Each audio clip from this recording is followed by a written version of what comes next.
Sa pagpapatuloy ng kwento, si Papa No ay nanatiling nakaluhod sa tabi ni Mira at nakatulala. Tinatitigan niya ang mukha ng kanyang asawa habang ito ay pawis na pawis matapos magsilang ng 3 supling. Muling sumilip ang mga luha sa mata ni Papa No, at nagbabadyang tutulo. Nakita niya ang kamay ni Mira na nakapatong sa kama, at agad niya itong hinawakan. Humingi siya ng tawad kay Mira dahil wala man lang siyang nagawa upang mailigtas ang kanyang buhay. Idinikit niya ang kamay nito sa kanyang mukha habang patuloy na umiiyak sa pagdadalamati.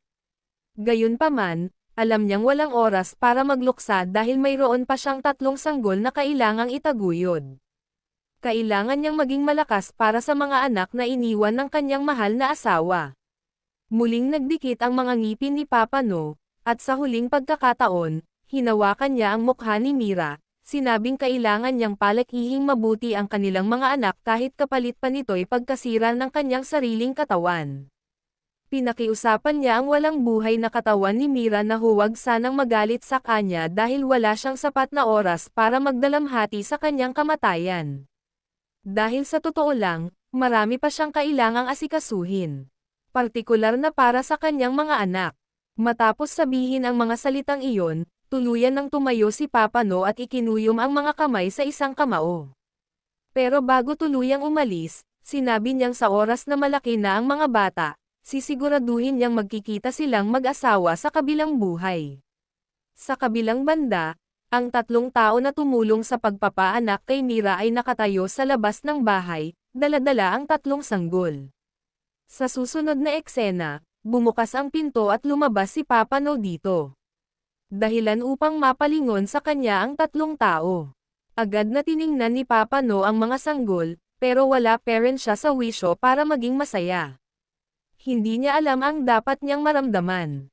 May 3 baby sa kanyang harapan, at lahat ng ito ay iniwan sa kanya ng kanyang asawa. Hindi maiwasan ni Papa No na isipin na magiging maayos sana ang sitwasyon kung hindi sila dumating ng sabay-sabay. Kung hindi sana triplets ang kanilang naging anak. Ang mga isiping ito ay agad na binawi ni Papa No, at napakagat na lang sa maling pag-iisip. Dahil ano pa man ang sitwasyon, ang mga sanggol na ito ay anak nila ni Mira. At kahit na mahirap, sisikapin niyang palakihin ng tama at maayos ang 3 ito. Pagkatapos nito, agad na bumaling si Papa No sa Commodore at tinawag ito, na agad naman niyang sinagot ng kung ano ang kailangan niya. Nakiusap si Papa No na humanap ng 2 nani ang matanda, na siya naman sinang-ayunan nito. Pinangako pa niyang hahanap siya ng mabuting ina na magpapadidi sa mga batang ito. Pero bago umalis ang matatanda, dagdag na pakiusap ni Papa No kung maaari ba niyang alagaan ang 3 bata kahit ngayong araw lang.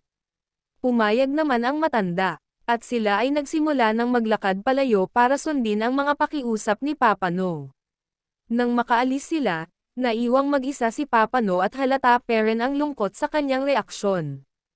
Tumangala siya sa langit, naikuyom ang mga kamay sa kamao, at may luha sa mga mata.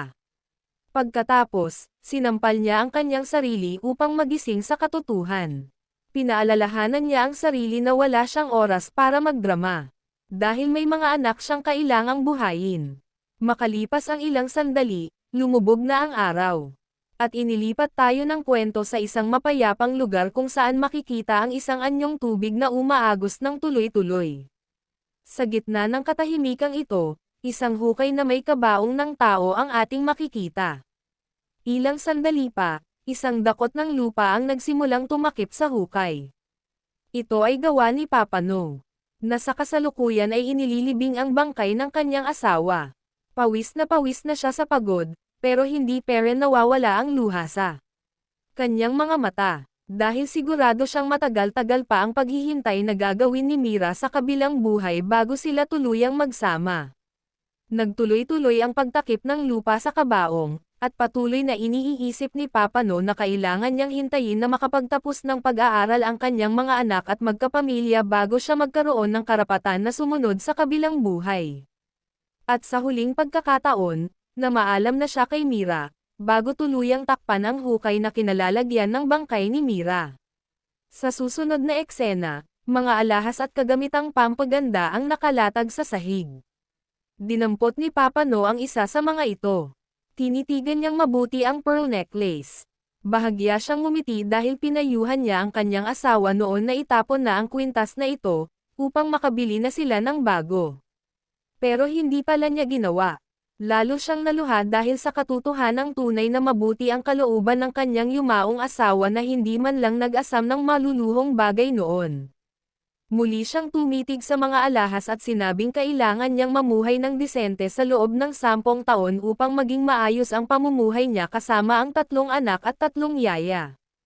Pero napailing siya sa pag-iisip dahil kailangan din niyang kumita ng mas malaking halaga pero hindi niya alam kung paano maging disente. Subalit, napatulala siya bigla. Inisip na paano kung mamatay siya nang hindi inaasahan. Ang 3 sanggol na ito ay walang mga kamag-anak na maaaring mag-alaga sa kanila kapag nagkataon. Ano ang mangyayari sa kanila kung siya ay mapaslang? Pagkatapos, sa isang porsigidong tono, sinabi niya na kailangan niyang manatiling buhay hanggat maaari para sa kanyang mga anak. Sa susunod na eksena, pinakita ang napakaraming tao na naglalakad sa bayan. At sa gitna ng bayan ay may isang Chinese store.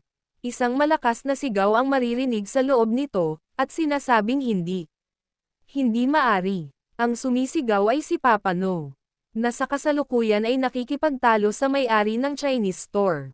Nakikiusap si Papa No na payagan siya ng kanyang amo na magtrabaho araw at gabi, dahil ang Chinese store owner na mismo ang nagsabi noon na siya ay isang mahusay na problem solver, at ang pagbabayad sa kanya ng tama ay hindi isang problema. Gayunpaman, sumagot ang Chinese store owner na hindi niya kakayaning magbayad ng isang tao na magbabantay sa kanya mula araw hanggang gabi. Muling hinikayat ni Papa No ang Chinese owner na hindi niya pagsisisihan kung sakaling pumayag siya sa kanyang nais. Sumagot ang Chinese owner at sinabing ang presyong sinisingil ni Papa No ay hindi kakayaning tustusan ng kanyang store, kaya sinabi nitong hindi pwede.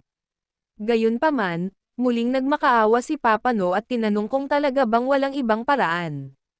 Ang Chinese owner naman ay sumulyap sa kanya ng bahagya. At nakangising tinanong si Papa No kung ano ang dahilan kung bakit nito nais na magkaroon ng 2 trabaho ng ganoon kaponsigido. Hiniling ni Papa No na huwag nang magtanong, bagkus ay bigyan na lang siya ng trabaho na may mataas na sweldo. Pasiga naman na sumagot ang Chinese owner at sinabing hindi posible ang nais niya sa kanyang store. Napaklik naman ng dila si Papa No sa pagkadismaya. Sa kabilang banda, ang Chinese owner ay hinimas ang baba at ibinaling ang ulo sa kabilang direksyon habang tinatanong kung para ba ito sa mga bata. Hindi nakasagot si Papa No, at pumikit na lang sa kawalan ng pag-asa. Pagkatapos, isang offer ang binigay ng Chinese owner. Aniya, bakit hindi siya sumali sa enlistment? Ang mga salitang ito ay nagbigay ng pagkalito kay Papa No, at tinanong kung ano ang sinasabi niya. Pinaliwanag naman ng Chinese owner na ang Heavenly Dragon Association at ang Sword Clan ay kasalukuyang nag-recruit ng mga bagong martial artists na sasali sa kanilang clan. Nang marinig ito, nanlaki ang mga mata ni Papa No sa gulat, dahil ang Heavenly Dragon Association at ang Sword Clan ay malalaking pangalan sa Miriam World, humigop ng tsaa ang store owner, at sinabing oo, tama ang mga sinabi ni Papa No, at idinagdag na siya ay naiirita dahil lahat ng traveler at mersenaryo ay nagtitipon sa mga lugar na iyon dahil sa kumalat na balita. Gayunpaman, tinanong ni Papa No kung ano ang dahilan kung bakit sila nagre-recruit ng mga bagong martial artists, subalit, hindi alam ng store owner ang dahilan nito, bagkus ay sinabi niya na ang mga ito ay nagbabayad ng malaki para sa mga mapipiling martial artists. Matapos marinig ito, napakagatlabi si Papa No at tinanong ang sarili kung dapat ba siyang sumali sa Heavenly Dragon Association at Sword Clan. Wow!